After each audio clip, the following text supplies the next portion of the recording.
আসসালামু আলাইকুম বন্ধুরা, আমি আজকে দেখাবো একটি 5x5 রুবিক্স কিউবের কীভাবে সাদার ফেস তৈরি করতে হয়। অর্থাৎ যে কোনো একটি ফেস তৈরি করলেই হবে। আমি যেহেতু সাদার ফেস তৈরি করব, তো সাদার ফেস তৈরি করতে গেলে আমাকে প্রথমে যেটা করতে হবে, আমি 3x3 রুবিক্স কিউবে দেখিয়েছিলাম যে কিভাবে সাদার একটি ক্রস তৈরি করতে হয়। সাদার ক্রস তৈরি করে তারপর সাদার ফেসটি তৈরি করতে হয়। তো আমি এই সাদার ফেসটি যখন তৈরি করব তখন কোনো সূত্র ব্যবহার করব না, কোনো সূত্র ব্যবহার ছাড়াই আমি সাদার ফেসটি সলভ করব।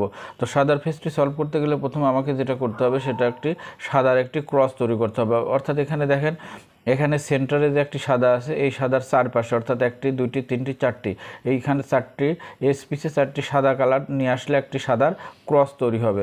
তো সাদার ক্রস তৈরি করতে গেলে প্রথমে আমাকে যেটা করতে হবে সেটা হচ্ছে সাদার উল্টো পাশে অর্থাৎ ইয়েলো পাশে একটি আগে সাদার ক্রস তৈরি করে নিতে হবে। অর্থাৎ ইয়েলো, এখানে যে ইয়েলো সেন্টার পেজটি আছে, এই ইয়েলো সেন্টার পাশের চারপাশে অর্থাৎ একটি, দুইটি, তিনটি, চারটি, এই চারটি সাদা এখানে নিয়ে আসলে তারপরে আমি একটি ক্রস তৈরি হবে ইয়েলো মাঝে এবং চারপাশে চারটি সাদা, সেটাকে উল্টিয়ে নিচে দিলে আমার সাদার একটি ফেস তৈরি হয়ে যাবে, ক্রস তৈরি হবে। তো আমি কিভাবে সাদার ক্রস তৈরি হয় সেটা দেখিয়ে দিচ্ছি। দেখেন, এখানে যেমন সাদা নিয়ে আসতে হবে, তাহলে আমার এখানে একটি সাদা আছে, দেখেন এখানে এসপিসটি সাদা, এই সাদাটি এখানে ঘুরিয়ে দিলে সাদার একটি এসপিস এখানে চলে আসছে। এখানে দেখেন, এখানে কোনো সূত্র ব্যবহার করব না, সূত্র ছাড়া এখানে দেখেন একটি সাদা আছে, এটাকে উল্টিয়ে দিয়ে এখানে সাদা, এখানে দেখেন একটি সাদা আছে, এটাকে এইভাবে ঘুরিয়ে দিলে সাদা, এই সাদাটি এখানে আসবে। অর্থাৎ এটাকে দুই ঘর ঘুরিয়ে দেখেন, এটা যদি এইভাবে দেন তাহলে এটা সাইডে চলে যাবে, এটা এইভাবে রেখে এটাকে ঘুরিয়ে এই পাশে নিয়ে আসতে হবে। দেখেন এই পাশে নিয়ে এসে তখন এটাকে আবার উঠিয়ে দিতে হবে। দেখেন একটি চারপাশে চারটি সাদার এসপিস চলে এসেছে। যখন ইয়েলোর চারপাশে চারটি সাদা এসপিস চলে আসবে তখন আমরা খেয়াল করব যে এই যে সাদা, যে উপরের যে সাদা এসপিস আছে, এই সাদার পাশের যে এসপি কালারগুলো থাকবে, অর্থাৎ এখানে দেখেন আছে কি, এখানে আছে অরেঞ্জ।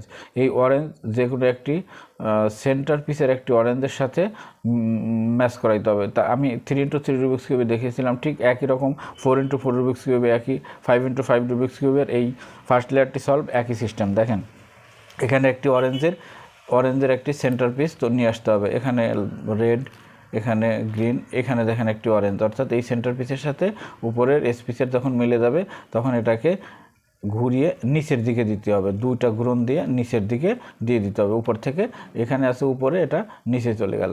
এখানে দেখেন আছে ব্লু, এখানে আছে গ্রিন, ঠিক এই ব্লুর সাথে এখানে একটি ব্লুর সেন্টার পিস নিয়ে আসতে হবে। দেখেন এখানে রেড, এখানে দেখেন একটি ব্লুর সেন্টার পিস পেয়েছি। দেখেন এখানে যখন এটা মিলে যাবে তখন এটাকে ঘুরিয়ে নিচের দিকে দিয়ে দিতে হবে। দেখেন এখানে আছে এখানে আছে গ্রিন, এখানে আছে অরেঞ্জ, অর্থাৎ ঘুরিয়ে গ্রিন নিয়ে আসতে হবে। এখানে দেখেন এখানে সেন্টার পিস গ্রিন, এখানে এস পিস গ্রিন, এটা যখন মিলে যাবে এই সাদাটাকে ঘুরিয়ে নিচের দিকে দিয়ে দিতে হবে। দেখেন এখানে রেড আছে, এস পিসের পাশে রেড এবং সেন্টার পিসে রেড, যখন এরকম হয়ে যাবে তখন এটাকে ঘুরিয়ে সাদাটাকে নিচের দিকে দিয়ে দিতে হবে। এখন লক্ষ্য করুন যে আমি যখন এটা ইয়েলো পার্ট দিয়েছিলাম, এখন এটা উল্টিয়ে সাদাটাকে আমি উপরে রাখবো। সাদা যখন উপরে রাখবো, দেখেন এখানে একটি, আমি যেটা চেয়েছিলাম যে সাদার একটি ক্রস তৈরি হবে, এখানে কিন্তু সাদার একটি ক্রস তৈরি হয়ে গেল। অর্থাৎ এখানে একটি যখন সাদার ক্রস তৈরি হবে তখন আমাকে যেটা করতে হবে সেটা এই যে চারপাশে চারটি কালার আপনারা দেখতে পাচ্ছেন, এই চারটি কালার সাদা নিয়ে আসতে হবে। অর্থাৎ কর্নার পিস, এটাকে বলে কর্নার পিস। এই কর্নার পিসে চারটি সাদা নিয়ে আসলে আমার উপরের যে সাদার যে ফেসটা, এই সাদার ফেস সলভ হয়ে যাবে, অর্থাৎ আমার ফার্স্ট লেয়ারের কাজ কমপ্লিট হয়ে যাবে। তো দেখেন আমি কিভাবে এখন সলভ করব। আমি 3x3 রুবিক্স কিউবে দেখিয়েছিলাম যে কর্নার পিসের যদি সাদা নিয়ে আসতে হয় তাহলে এই যে কোনো সাদাটাকে নিচের লেয়ারের, অর্থাৎ এই যে এই নিচের যে লেয়ারটা থাকবে এই নিচের লেয়ারের কর্নারে একটি সাদা নিয়ে আসতে হবে। দেখেন এখানে কোথাও সাদা আছে কিনা, হ্যাঁ এখানে সাদা আছে। এখানে দেখেন কর্নার পিসের নিচের কর্নার পিসে এখানে ব্লুর সাথে সাদা আছে। যখন ব্লুর সাথে সাদা থাকবে, আপনি ভালো করে লক্ষ্য করবেন সাদা পিসের সাথে যেই কালারটা থাকবে, সাদার সাথে ব্লু থাকতে পারে, গ্রিন থাকতে পারে, অরেঞ্জ থাকতে পারে, রেড থাকতে পারে, এই কালারগুলো যখন থাকবে তখন আপনি ওই কালারটি, এই সেন্টার পিসের যে কালারটি থাকবে সেই কালারটির সাথে মিলিয়ে দেখবেন যে কোন পাশে মিলবে, হাতের ডান পাশে নাকি হাতের বাম পাশে। দেখেন এখানে সাদার সাথে আছে ব্লু, এই ব্লুটি যে কোনো একটি সেন্টার পাশে ব্লু আছে, আমরা ঘুরিয়ে দেখি, দেখেন এখানে কিন্তু ব্লু আছে, অর্থাৎ সাদার সাথে যে ব্লু আছে আর এই সেন্টারের যে ব্লু, এই ব্লু কিন্তু আপনার হাতের ডান পাশে মিলে আছে। দেখেন হাতের ডান পাশে, আপনি যদি এই পাশে নেন তাহলে কিন্তু নাই, এই এখানে সাদা আর এখানে ব্লু, এটা হবে না। হতে হবে ব্লুর সাথে ব্লু, এখানে সেন্টারে ব্লু এবং ডান পাশে ব্লু। এটা যখন মিলে যাবে তখন আপনি ঠিক এভাবে ঘুরিয়ে সাদার দিকে ফেস দিবেন, অর্থাৎ ফন্টটাকে আপনি সাদা ধরবেন। আর এখানে যেহেতু ডান পাশে সলভ হয়ে আছে, আপনার নিচের লেয়ারটি ভালো করে লক্ষ্য করবেন যে যেই পাশে সলভ হবে সেই পাশে আপনাকে ঘুরিয়ে দিতে হবে, অর্থাৎ ডান পাশে এই পাশে আপনার ফেস নিয়ে নিচের লেয়ারটাকে ডান দিকে এক ঘর ঘুরিয়ে দিবেন। যেহেতু ডান দিকে ঘুরিয়ে দিয়েছেন, এখন বাম পাশটা এক ঘর নিচে নামিয়ে দিবেন। এই যে নিচের লেয়ারটা আপনি ডান দিকে ঘুরিয়ে দিয়েছিলেন, এখন আবার ঠিক তার আগের জায়গায় ফিরিয়ে নিয়ে আসবেন, অর্থাৎ বাম দিকে। উপরেরটা যেহেতু আপনি নিচে নামিয়েছিলেন, এটা আবার উপরে উঠিয়ে দিতে হবে, কারণ সাদার যে ক্রস তৈরি করেছিলাম এই ক্রস যেন নষ্ট না হয়। নষ্ট হলে আপনি ফার্স্ট লেয়ার সলভ করতে পারবেন না। দেখেন এখানে আমার একটি সাদা সলভ হয়ে গেল।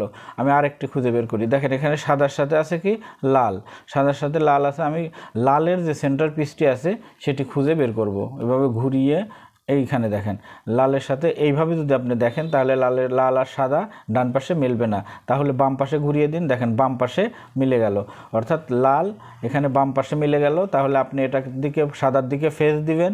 যেহেতু আপনার বাম দিকে মিলে গেল সেহেতু আপনার নিচের লেয়ারটা বাম দিকে এক ঘর ঘুরিয়ে দিবেন, এবং বাম দিকে যখন ঘুরিয়ে দিবেন তখন ডান পাশ থেকে এক ঘর নিচে নামিয়ে দিবেন।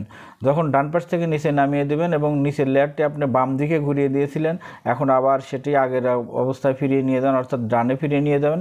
এবং এটা যেহেতু আপনি এক ঘর নিচে নামিয়ে দিয়েছিলেন, এটা আবার এক ঘর উপরে উঠিয়ে দিবেন। দেখেন এখানে আরেকটি সলভ হয়ে গেল কর্নার পিস। আমি আর একটি সাদা খুঁজে বের করি। দেখেন এইখানে একটি সাদা আছে, কিন্তু এখানে সাদাটা নিচের দিকে আমার লাগবে উপরের এই কর্নারে। তাহলে এটি আমি কি করব, এটি যেখানে সলভ করব ঠিক তার নিচে নিয়ে যাব, অর্থাৎ এখানে আছে গ্রিন। দেখেন গ্রিন এবং অরেঞ্জ, এখানে আছে গ্রিন এবং অরেঞ্জ, অর্থাৎ এই দুইটা পার্ট এখানে বসে যাবে, এটা এখানে বসে যাবে। তাহলে আমি ঠিক এটাকে ঘুরিয়ে এই স্পেসের নিচে নিয়ে যাব, নিয়ে গিয়ে এইটাকে আমি এক ঘর নিচে নামিয়ে দিব এবং এটাকে এক ঘর বামে সরিয়ে দেবো। দেখেন এটা যদি আমি এখন উপরে উঠিয়ে দিই তাহলে এটা উপরের লেয়ারে চলে এসেছে।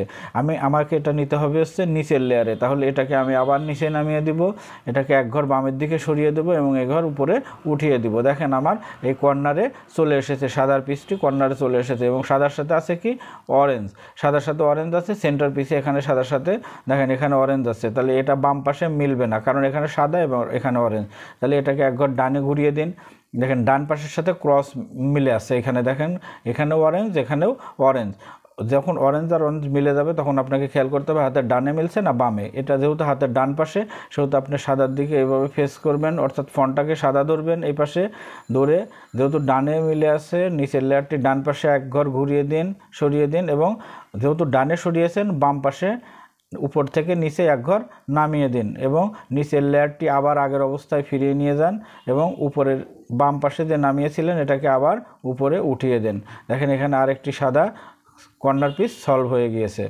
এখন আমার আরেকটি বাদ আছে, অর্থাৎ এই পেয়ারটিই বাদ আছে। দেখেন ভালো করে লক্ষ্য করেন, এখানে ব্লু, এখানে রেড, এখানে হোয়াইট, অর্থাৎ এই সাদাটি আসবে উপরে, এই লালটি যাবে এখানে এবং এই ব্লুটি যাবে এখানে, অর্থাৎ এই পিসটি এখানেই থাকবে, বাট মোচড় দিয়ে একটু ঘুরিয়ে দিতে হবে। তাহলে এটা কি করব, এটা আমাকে অবশ্যই প্রথমে যে কোনোভাবে এটা কৌশল করে এটাকে নিচের লেয়ারে নিয়ে আসতে হবে। অর্থাৎ নিচের লেয়ারে নিয়ে আসতে গেলে এটাকে এখান থেকে নিচের দিকে নামিয়ে দিব।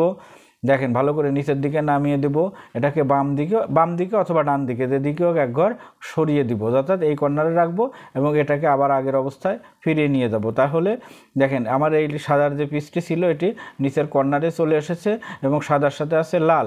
এ পাশে যেহেতু সেন্টারের সাথে লাল মিলবে না সেহেতু এটাকে ডান পাশে এক ঘর ঘুরিয়ে দিন। এক ঘর ঘুরিয়ে দিলে দেখেন এ পাশে ডান পাশে মিলে গেল। ডান পাশে যখন মিলবে তখন আপনি সাদার দিকে ফন্ট ধরবেন, সাদার দিকে ফন্ট ধরে নিচের লেয়ারটা ডান দিকে এক ঘর ঘুরিয়ে দিবেন এবং উপরের লেয়ারটি বাম পাশ থেকে এক ঘর নামিয়ে দিবেন। দেখেন এই লেয়ারটি আবার আগের অবস্থায় ফিরিয়ে নিয়ে যাবেন এবং বাম পাশের যে লেয়ারটি ছিল এটাকে আবার উপরে উঠিয়ে দিবেন। এখন দেখেন উপরে আমার সাদার একটি ফেস তৈরি হয়ে গিয়েছে এবং সাদার পাশের যে কালারগুলো, অর্থাৎ এখানে সম্পূর্ণ ব্লু, এখানে সম্পূর্ণ অরেঞ্জ, এখানে সম্পূর্ণ গ্রিন, এখানে সম্পূর্ণ রেড। এবং আরেকটি বিষয় ভালো করে লক্ষ্য করবেন, যখন আপনি নিচের লেয়ারটি সলভ হয়ে যাবে, অর্থাৎ সাদার পাশের সাথে যে লেয়ারটি থাকবে এই লেয়ারটি যখন সলভ হয়ে যাবে তখন আপনি খেয়াল করবেন যে এখানে যে সেন্টার পিসটি থাকবে এই সেন্টার পিসটি একটি টি অক্ষর, একটি দেখেন একটি টি অক্ষর তৈরি হয়ে গেছে, উপরে দেখেন একটি টি, এখানে ভালো করে খেয়াল করবেন এখানে একটি, যদি এখানে টি অক্ষরটি তৈরি না হয় তাহলে বুঝবেন যে আপনার ফার্স্ট লেয়ার সলভ হয়নি। এখানে দেখেন একটি গ্রিনের টি, এখানে একটি রেডের টি, এরকম টি অক্ষর যখন তৈরি হয়ে যাবে তখন আপনি বুঝবেন যে আপনার ফার্স্ট লেয়ার সলভ হয়ে গিয়েছে। আমার এই ভিডিওটি যদি আপনাদের ভালো লাগে অবশ্যই আমার চ্যানেলটি সাবস্ক্রাইব করবেন। ধন্যবাদ সবাইকে।